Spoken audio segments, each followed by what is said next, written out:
मंगळसूत्र जोडवे काढण्याचे शासनाचे आदेश आहेत का? नाही आहेत. मंगळसूत्र व्हिडिओ काढायला सांगितलं ना परीक्षार्थ्यांना?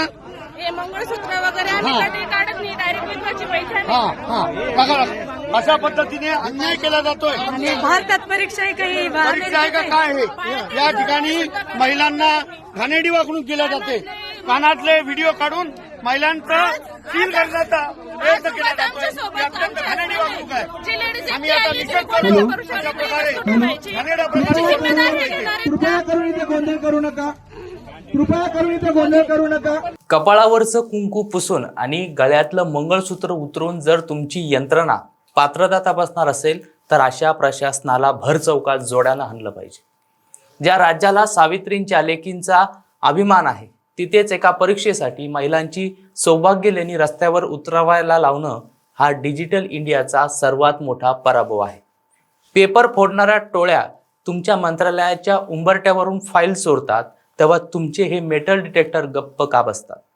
ज्यांना मंगळसूत्र आणि मायक्रोचिप यामधला फरक कळत नाही अशा अडाणी अधिकाऱ्यांनी भावी शिक्षकांची परीक्षा घेणं हाच मुळात एक मोठा विनोद वाटतोय. सत्ताधारी लाडकी बहीण म्हणून जाहिरातींवर कोट्यावधी रुपये उडवत आहेत आणि त्याच बहिणींना परीक्षा केंद्राबाहेर आपला सन्मान हातात घेऊन उभं राहावं लागतंय. ही कसली संस्कृती आणि कसली तुमची यंत्रणा? कॉपी रोखण्यासाठी जर तुम्हाला महिलांच्या भावनांशी खेळावं लागत असेल तर तुमची संपूर्ण प्रशासकीय व्यवस्था ही नापास झालेली आहे. हा केवळ नियम नाही तर ही सरकारी गुंडगिरी आहे. ती या महाराष्ट्रातील जनता खपून घेणार नाही. नेमकं काय झालंय छत्रपती संभाजीनगरमध्ये तेच आजच्या या व्हिडिओच्या माध्यमातून आपण संपूर्णपणे समजून घेणार आहोत. नमस्कार मंडळी, तुम्ही पाहताय सत्ते पे सत्ता, म्हणजेच थोडक्यात पण महत्वाचं. काय तर म्हणे मंगळसूत्रातून कॉपी होईल. अरे प्रशासनाकडे मेंदू आहे की तिथेही सरकारी फाईलप्रमाणे वाळवी लागलेली आहे. कारण शिक्षक पात्रता परीक्षा म्हणजे भावी पिढी घडवणाऱ्या शिक्षकांची परीक्षा. पण त्या ठिकाणी राबवण्यात येणारी नियमावली पाहून असं वाटतंय की हे उमेदवार परीक्षा द्यायला आलेले नाहीत तर जणू मिशन इम्पॉसिबल मधले टॉप क्रूज आहेत आणि मंगळसूत्राच्या वाटीत मायक्रोचिप लावून आणणार आहेत. ज्यांच्या डोक्यातून ही अफलातून गोष्ट बाहेर आलीत ना त्या व्यक्तीच्या डोक्याला माझा सलाम आहे. बरोबर की नाही म्हणते? ज्या राज्यामध्ये आपण हिंदुत्व आणि अस्मितेच्या गप्पा मारतो त्या ठिकाणी एका सुवासिनीला तिचं मंगळसूत्र काढायला लावणं यासारखं दुसरं दुर्दैव नाही. यावर उद्धव बाळासाहेब ठाकरे गटाचे नेते अंबादास दानवे यांनी चांगलीच टीका करत सरकारला खडे बोल सुनावलेत. ते म्हणतात की ही परीक्षा खरंच हिंदुस्थानात चालली आहे की कोणत्या तालिबानी देशात? जर तुमच्या मेटल डिटेक्टरला मंगळसूत्र आणि ब्लूटूथ डिव्हाइस मधला फरक कळत नसेल तर ते डिटेक्टर आधी स्वतःच्या डोक्यावर फिरवा, कदाचित तिथेच बिघाड असेल. खरं पाहिलं गेलं तर मंडळी सरकारी कामावरच एखादा डिटेक्टर बसवायला हरकत नाही. कारण यांना साध्या गोष्टी जर समजत नसतील तर अशा व्यक्तींनी आणि संबंधित यंत्रणेनं आरशात पाहावं आणि स्वतःला एक प्रश्न विचारावा की आपण खरंच या जगातील व्यक्ती आहोत का की मेटल डिटेक्टर यंत्रणावर चालणारे प्राणी? साहेब, ज्यांच्या गळ्यातील मंगळसूत्र तुम्हाला डेंजर वाटतात ना त्यांच्याच विश्वासावर तुम्ही सत्तेच्या खुर्च्या उभवताय हे विसरून चालणार नाही. तुम्हाला माहिती आहे साहेब, महाराष्ट्रात गेल्या काही वर्षात किती पेपर फुटले असतील? म्हाडा असतील, आरोग्य भरती असेल, तलाठी असेल, या याद्या संपत नाहीत. तिथे मंत्रालयांचे आशीर्वाद असलेल्या टोळ्या जेव्हा संपूर्ण पेपरच गायब करतात तेव्हा तुमची ही तपासणी आणि मेटल डिटेक्टर गप्प का बसते? त्या ठिकाणी तुमची नियमावली का दात खिळी बसल्यासारखी गप्प बसते? गरिबांच्या पोरीचं मंगळसूत्र उतरवून तुम्हाला जी कॉपीमुक्त परीक्षेची शांतता मिळते ना ती निव्वळ ढोंगीपणा आहे. पेपर फुटतात तेव्हा तुमच्या यंत्रणेची नपुंसकता दिसते आणि महिलांसमोर तुमची मर्दांगी जागी होते. हेच आजचं खऱ्या प्रमाणात वास्तव आहे. प्रशासकीय अधिकाऱ्याचं लॉजिक बघा किती भयानक आहे. मंगळसूत्रात साहित्य लपवलं जाते म्हणे. वाह, काय शोध लावला या माणसानं. म्हणजे उद्या परीक्षार्थींच्या चष्म्यातून, केसांच्या पिनांमधून किंवा अगदी कपड्यांच्या बटनातूनही कॉपी होईल. मग उमेदवारांनी नग्न होऊन परीक्षा द्यायची का असा प्रश्न होतो. कारण कॉपी रोखण्यासाठी बुद्धी लागते साहेब, दडपशाही नाही. तुमच्या CCTV कॅमेऱ्यांवर आणि सुपरवायझरवर जर तुमचा विश्वास नसेल तर मग हे परीक्षेचे डोलारे उभेच कशाला करायचे?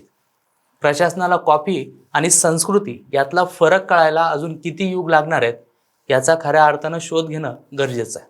अनेक वर्ष सत्ता उपभोगल्यानंतरही जर तुम्हाला एका परीक्षा नीट घेता येत नसेल तर राजीनामा देऊन घरी बसा, तेच योग्य राहील.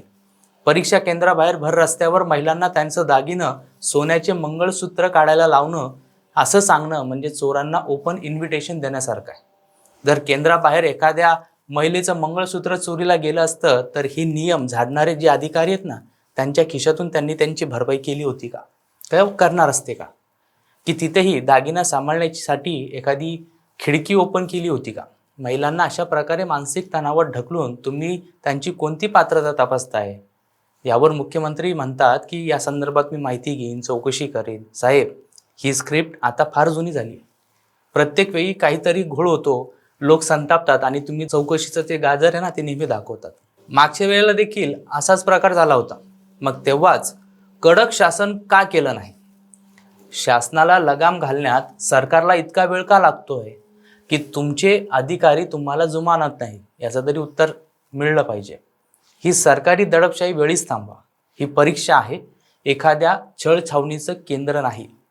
नियम हे शिस्तीसाठी असावेत, कोणाच्या भावना पायदळीत तोडवण्यासाठी नाही.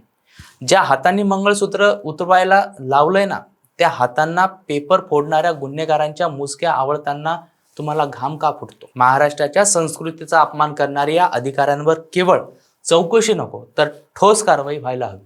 अन्यथा हीच जनता तुम्हाला निवडणुकीच्या परीक्षेत नापास केल्याशिवाय राहणार. सरकारला एकच सांगणं आहे की मंगळसूत्रात कॉपी शोधण्यापेक्षा तुमच्या यंत्रणेत घुसलेल्या भ्रष्टाचाराच्या व्हायरसचा शोध घ्या. महिलांची अब्रू आणि श्रद्धा रस्त्यावर उतरवणं हे शिवशासनाचं लक्षण नाही, तर ते प्रशासकीय दिवाळखोरीचं मोठं लक्षण आहे. शेवटी प्रश्न हाच उरतो की नियम हे व्यवस्थेसाठी असतात की छळासाठी? जर तुमची यंत्रणा इतकी हतबल झाली असेल की तिला महिलांच्या मंगळसूत्रात कॉपी दिसायला लागली आहे तर समजून जा की तुमचा कारभार पूर्णपणे सडलेला आहे. पेपर फोडणाऱ्या माफियांसमोर गुडघे टेकणारं प्रशासन जेव्हा सामान्य महिला उमेदवारांवर आपली मर्दानगी दाखवतो ना, तेव्हा तो लोकशाहीचा पराभव असतो. नुसत्या चौकशीच्या बाता मारून आता चालणार नाही.